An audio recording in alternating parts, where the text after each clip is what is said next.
Welcome to Wednesday Night Live. I am Sunday and I am super excited to be here tonight. So let me know in the comments where you're watching from and what you're drinking. For those who are new to my channel, I am in Georgia and I am drinking some peach juice, peach juice in Georgia. So tonight we're going to be talking about a really great topic, which is how can we increase our sales in our travel business? I am doing things a little bit different tonight, and I have lost the notes.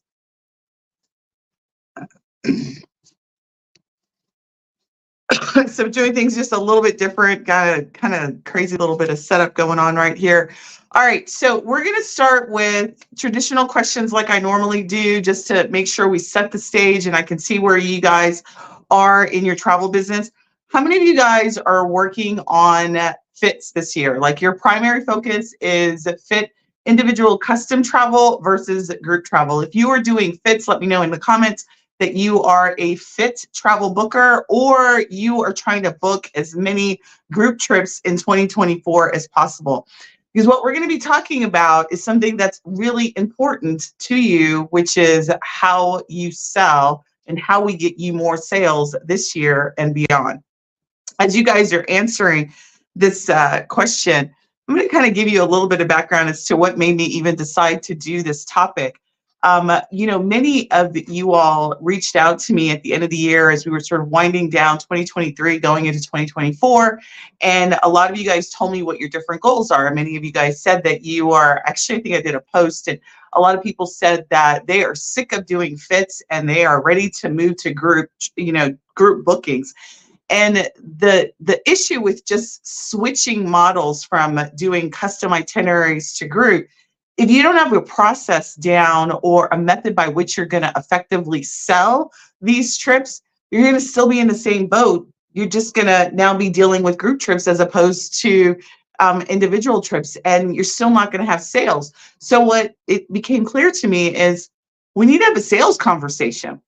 So regardless if you are selling, you want to do custom itineraries and design custom itineraries versus designing group trips that you take, several people on, a couple of people or a lot of people on, you still need to have the basics down. So let's start with what the basics are. We're going to start with some sales basics. When I was preparing for this training this morning, I started like in the middle, as I often do. And then I was like, you know what, we're going to just go back to the ABCs of sales. And the first thing is if you are selling fit, what are you guys selling? What do you think you're selling? Many of you guys think that what you sell are trips. But if you're doing custom itinerary, your first sales transaction should be designing the trip. The fact that you can create a custom experience based on the requirements of your client. So really, if you're in the business of doing custom itineraries, your biggest transaction or one of your largest transactions, even if you decide not to charge for it, is the service of creating that custom itinerary. So when it comes to transactions for fit, you have two transactions. I wrote, you've got your sales for custom travel design, right? Are you guys charging planning fees? Are you charging design fees? Many of you guys are not. Some of you guys are. So in 2024, it has been my mantra, I want to say since 2017, to really get more travel advisors comfortable with charging for their service. And so when it comes to your basic transaction for fit, it should be the service that you provide to actually design the trip. So that's transaction number one, right? That's sale number one that you should be going after. And then sale number two is pretty obvious, which is that you are actually selling the cost of the trip plus any margin that you're making on the trip, right? That's for fit. Now, if you're in group sales and you're focused on group, your main transaction is the trip, right? It's the actual trip, the package cost plus booking management plus your profit margin, right? That's really what you're selling. You're selling that whole thing in together. So now that we've got the basics, my question is what are you doing to get more people out of town to sell to create those transactions. That's what we're going to focus on today, is what do you need to do to increase those transactions? The reason why I started with the basics is because many of you guys aren't even like, you don't even really think about the fact that you are a seller of services, and that main service for Fit is your design service, and you need to create a package around those services. All right. So now that we've got the basics on, the next question is, what can we do? What are you guys doing every single day to get more people purchasing or interested or knowing about those services? All right. When I think about when I first started in the travel business, I really wasn't thinking about the transactions. I was really thinking about what I needed to do to gather knowledge on how to actually put the packages together, right? I never really thought about, oh, I actually have a service that I'm providing and I need to charge for that service. And that service requires me to have calls. It requires me to have an offer. It requires me to promote.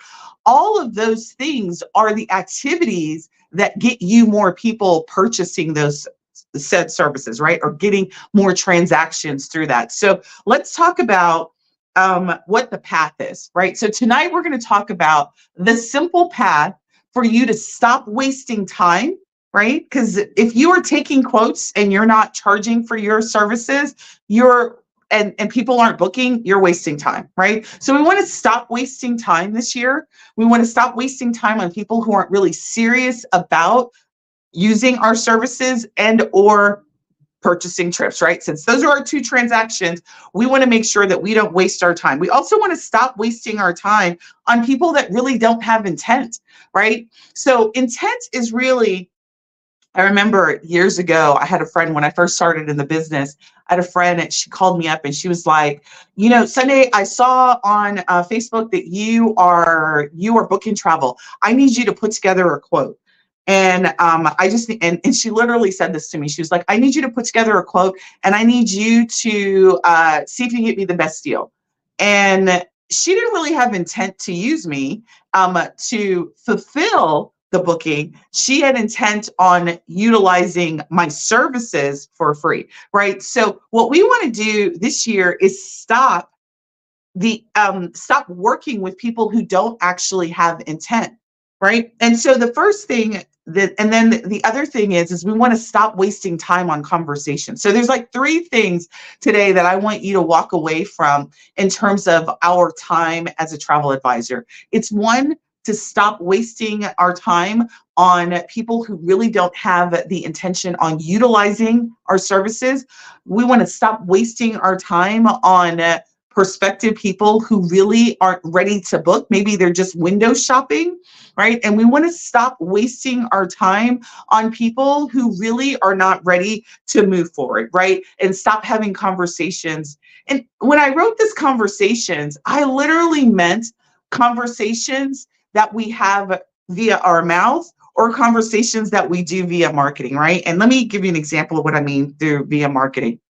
So when I started in this business, and many of you guys are probably still doing this, you know, I follow a lot of travel advisors. I'm a part of a lot of timelines.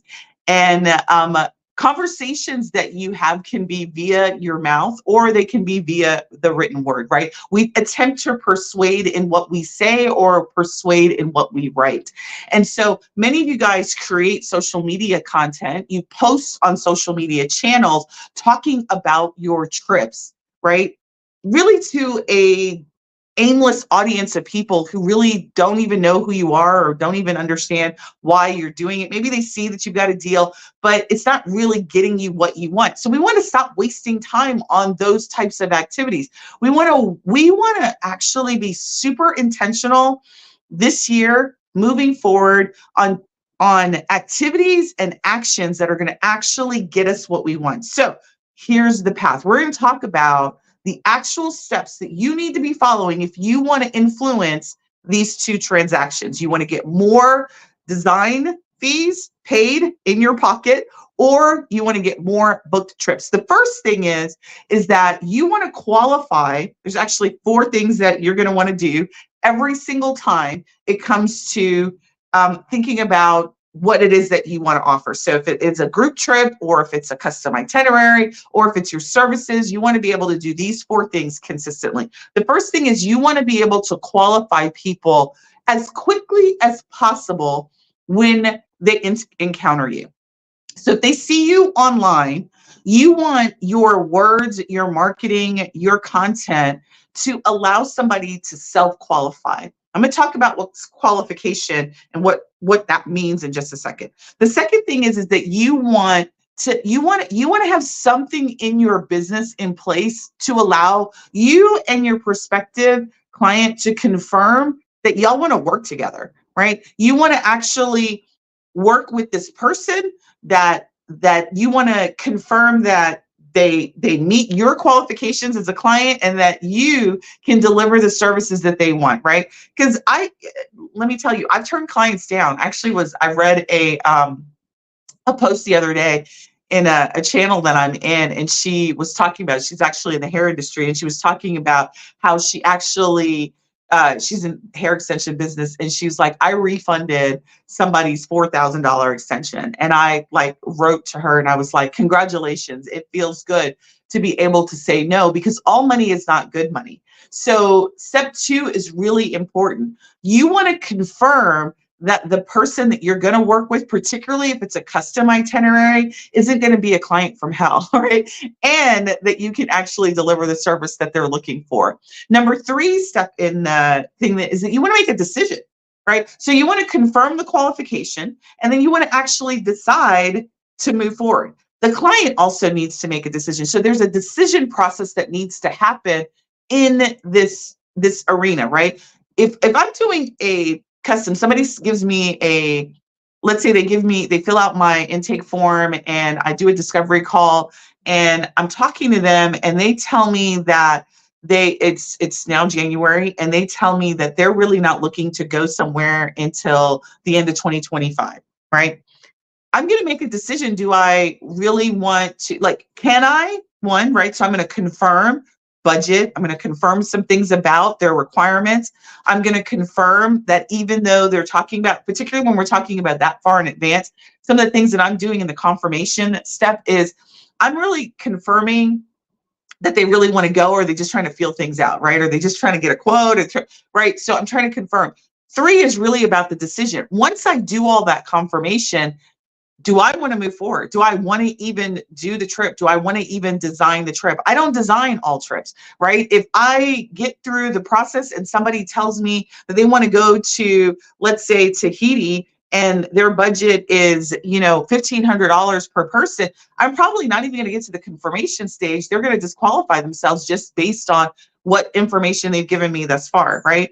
So decision is really about you consciously, or by virtue of what you've set up, making the client is making the decision, and you're making the decision to move to the next step.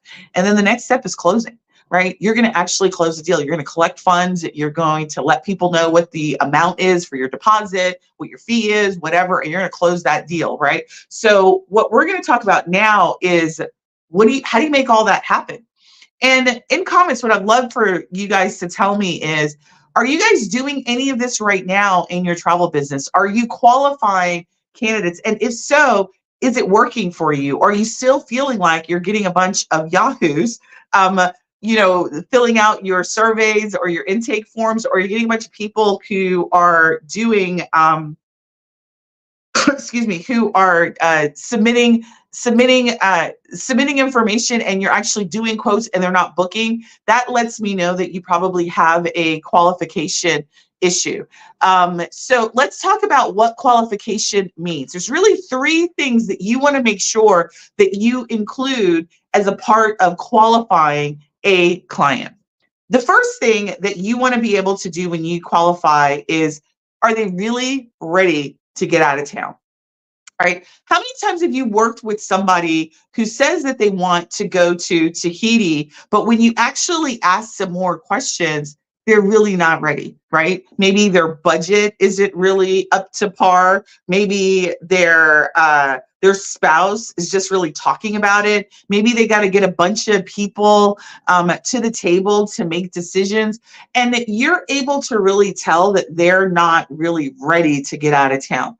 When it comes to qualifying people, you want to make sure that your process for qualifying people confirms that they're really ready to get out of town based on the dates that they provide you. Number two way to qualify somebody is to make sure that they have the money, right? We oftentimes don't like to have money conversations. We just want, because it feels kind of uncomfortable, and we don't want to have money conversations. But in order for somebody to go on a trip, they got to have the money, right? You're not funding their trip. They've got to have the money. So you need to have a way to qualify financially their ability to go on their trip upfront.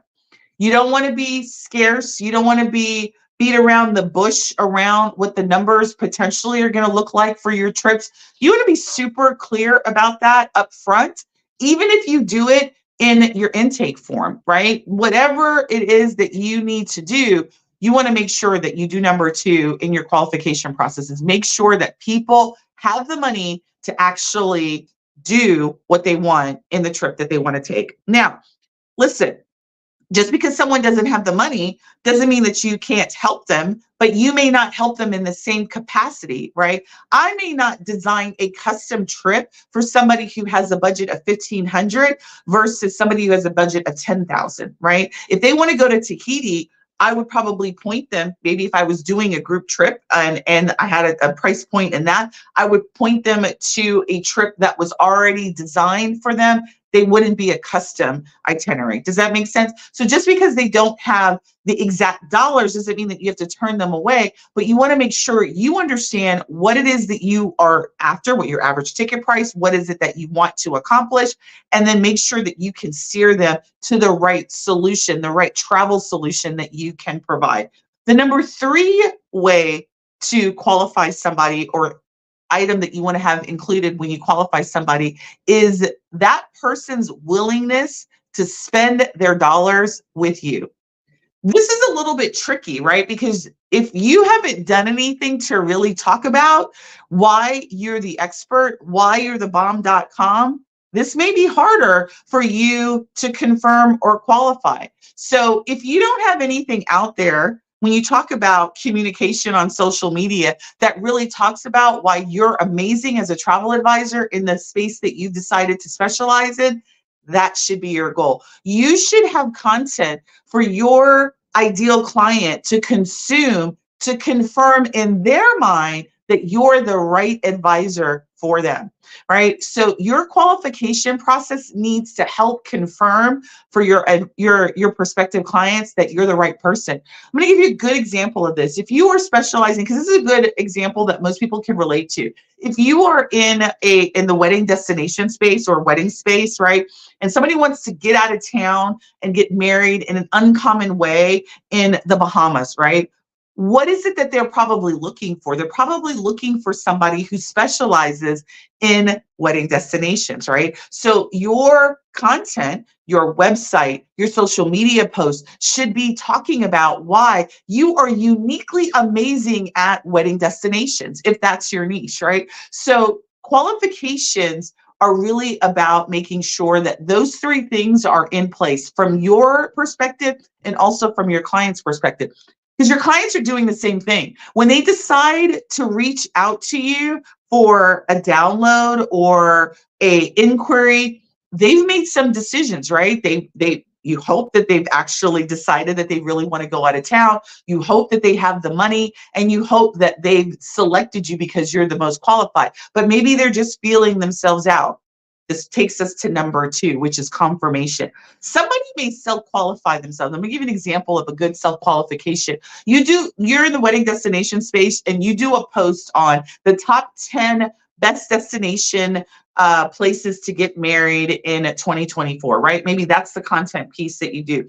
And your call to action is to download your 2024 wedding guide, your wedding guide, wedding destination guide for 2024, right? Somebody who clicks on that their intent is clear, right? They've already self-qualified themselves, but you don't know if they have the budget to go on that trip that you will design. And you don't know if they've selected you or if they agree that you are going to be the best person, right? So the confirmation step is really for you to get all that out, right? It's for you to have the opportunity to talk to your client and for your client to talk to you so that you both can do sort of a two-way confirmation. I love self-selection. Stranger offers are great self-selection pieces, right? So they're geared and they're designed to speak to the person that you want to work with, right? So when somebody clicks or opts into that thing, they've self-qualified themselves because it's interesting. So that's why general kind of marketing in the travel space, I'm not a big proponent of. So if you don't have a niche, you don't have an ideal client in mind, that's where you want to start. If you have an ideal client, let's say you are doing fit, I would still ask you to ask yourself, who's the ideal client that you want to work with? Who are the people that you want to design custom itineraries? Where do they want to go? Where do you want to take them this year? What are the signature itineraries that you want to create? If you're doing a group trip, same thing applies. Who are the people that are going to want to attend this group trip that you've created? Once you know that, the confirmation process becomes easier because then I can create content around things that are going to allow people to self-select themselves or self-qualify themselves, and then I could go to the business of confirmation. Confirmation is really there's multiple ways that you can confirm, right? The best way that I love to confirm, particularly with high ticket sales. So if my average ticket price is $3,000 or greater, and I want to do custom itineraries at that price point, my confirmation process is really going to be around having a one-on-one conversation with my prospective client. When it comes to high ticket sales, trying to be a no touch, no communication is really difficult. It's very difficult, particularly if they're strangers to you. If they don't know you, it's not likely that they're going to spend that kind of money with you not knowing you. That's just people, right?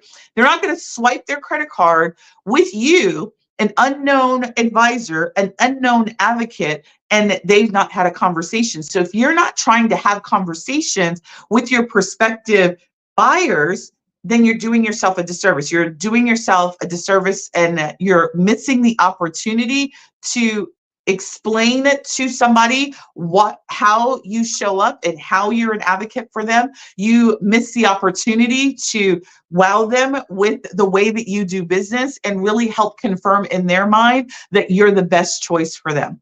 So confirmation is really a two-way communication. If you are high ticket sales, that confirmation needs to be an actual conversation, like a Zoom call, an actual phone conversation. You actually need to talk. If you are trying to shy away from having conversations, you're probably not ready for high ticket sales. Now, if you're working on all referrals, you probably could do that, but still, I'm still gonna lean towards, if you are selling to strangers and somebody does an inquiry firm and you don't have a part of your process to actually have a web conference or some sort of semi-in-person type of communication for high ticket sales, it's not likely that your conversion or your close rate is going to be pretty high.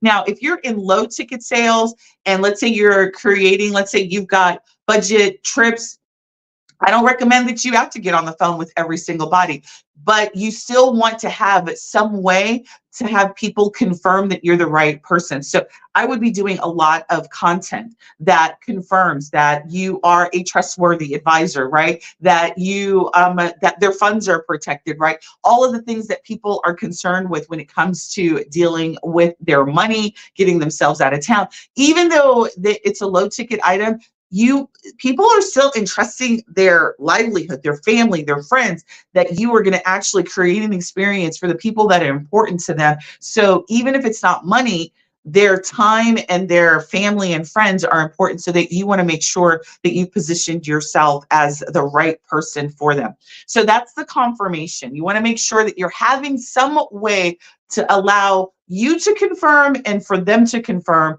that they're about to do number 3, make a decision to move forward. If I'm selling fits and I'm doing custom itineraries and I am charging the transaction that I want to have in 2024 are more sales around my planning fee, right? What's the decision that you need to make?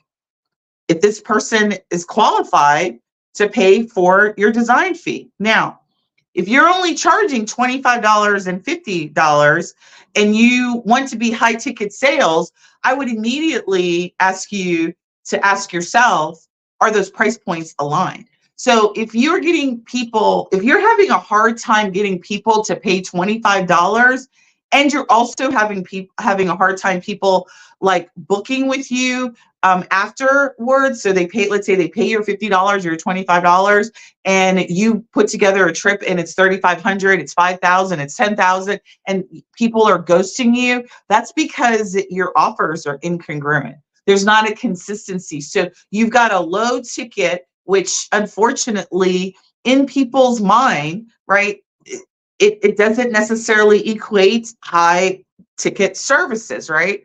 Low ticket prices does not mean that people immediately equate high ticket services, right? The higher your price, unfortunately, the psychology of people is the higher your price, the more apt that they're thinking that the service that they're going to be is also equal. Now, if it isn't, whose job is that to create that balance? It's yours, right? So if your job or if your desire is to get more planning fee income this year, then you've got to position yourself as a high ticket custom designer, right? You've got to position value out of the fee that you're going to charge. You know, the clients that work with me, they start off at $250. That is my recommendation. Now, it's not a natural feel. Most people aren't naturally comfortable with charging $250. I think $250 is low, but most people naturally out the gate to go from $25 to $50 per person to $250 does it not always feel natural for people. But what we work on when I'm working with my clients in our programs is really what is the value and what does that offer include? And how do we position that offer so it's a no-brainer for your client? So if I am looking to get my family, right, let's say I'm doing a multi-generational family and I've got, 7, 8 of us, I got to get out of town. I'm a busy professional. Maybe I'm an IT executive. One of my clients is an IT executive. And she's like, I don't have time to book this, right? What does she value? Does she value dropping $250 for me to get her entire family out of town?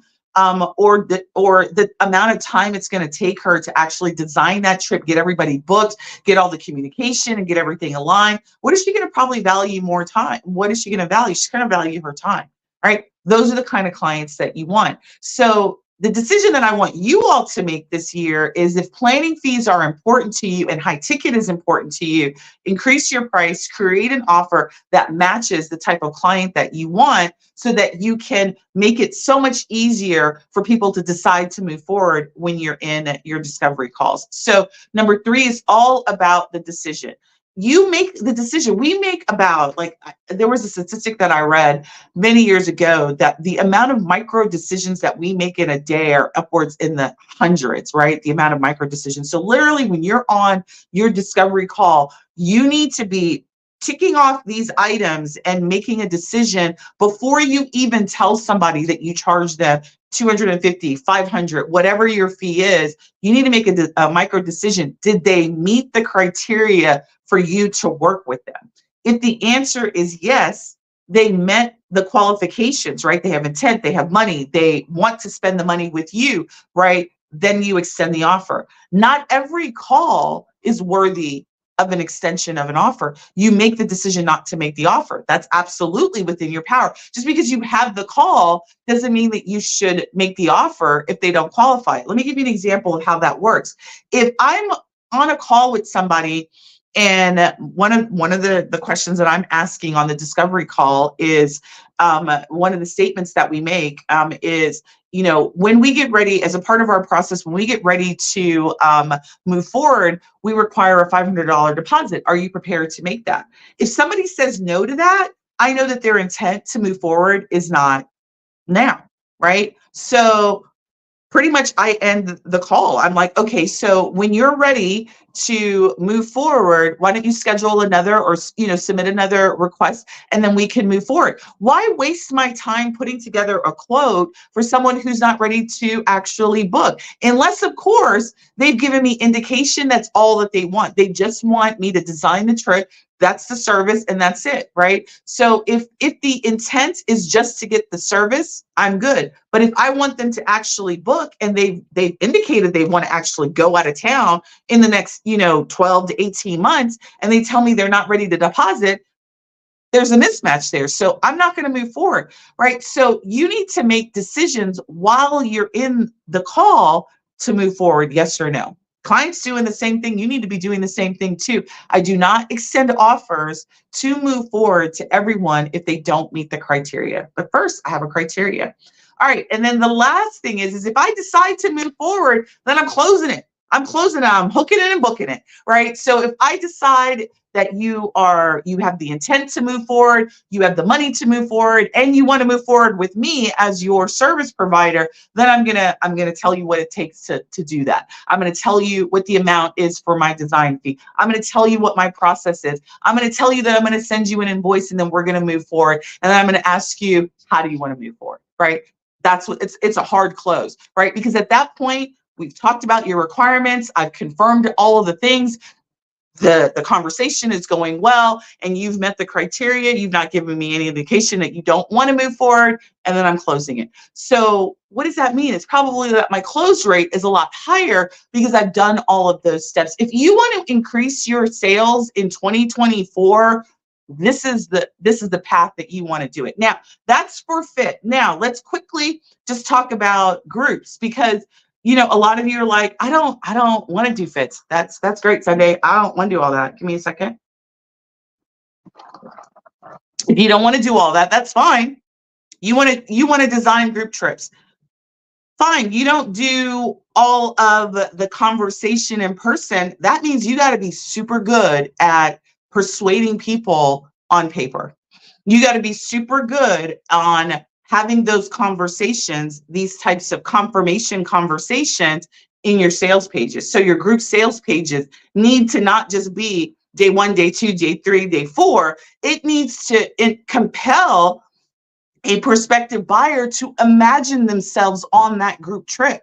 You want that sales content on that group trip to talk about who is the perfect person to be there. So it's not just about creating an itinerary, it's about creating a story that allows people to see themselves in that trip. So that means you got to be a master at the words on paper, all right? You got to be a master at the words on video. So even if the conversation isn't a discovery call, if you want to sell more group trips, you either need to have an audience of people that already love you, or you need to create that audience, because it's always easier to sell to people that know, like, and trust you. But if you don't have that audience, you got to still be able to persuade them through the written word, audio word, but in a mass way. So video, audio, and sales pages. That's really what you're going to do. So people are like, yeah, I'm going to create all these great group trips, but your group trips aren't really telling your ideal client why they need to be there. It's just logistics information. It's not a story. It's not a reason for somebody to say, yes, I need to be on that trip, right? The best, like, if you look in the marketplace, the best people who create group trips that sell, and you look at their sales pages, they are amazing, right? They're graphically pleasing.